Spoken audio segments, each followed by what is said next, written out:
Vicky, my wife, and I live in Arabia, and it seems with a little time on my hands after work, I've been able to discover some great Christian writings online. My favorite seem to be those of Christian authors, simple poems by Christian authors. I discovered this one by S.D. Gordon.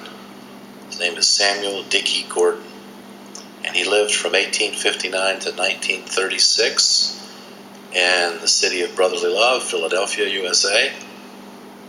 And this is from his book entitled Quiet Talks About Jesus. It's kind of embedded in his book. I'll give you a little background. He ministered to deep things of God, many people say. He was not an ordained minister. He could not boast about academic degrees. He was never doctored. He never received or earned any honorary doctorate, yet he was a prolific author of many books.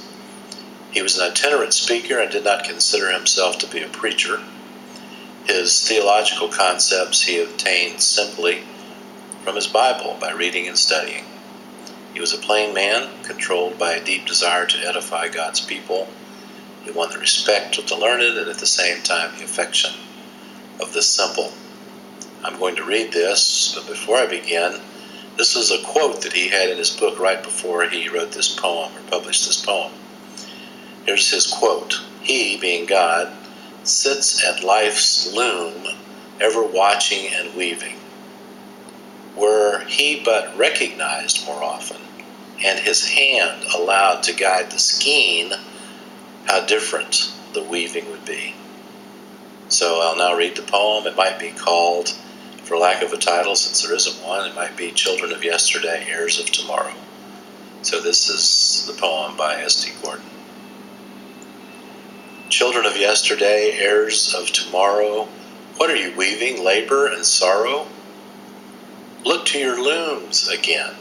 Faster and faster fly the great shuttles prepared by the master. Life's in the loom, room for it, room. Children of yesterday, heirs of tomorrow, now while the shuttles fly faster and faster, up and be at it, at work with the master. He stands at your loom, room for him, room. Children of yesterday, heirs of tomorrow, look at your fabric of labor and sorrow, seamy and dark with despair and disaster. Turn it, and lo, the design of the master. The Lord's at the loom, room for him, room. By S.D. Gordon. Hope you have a good day. Pass him on.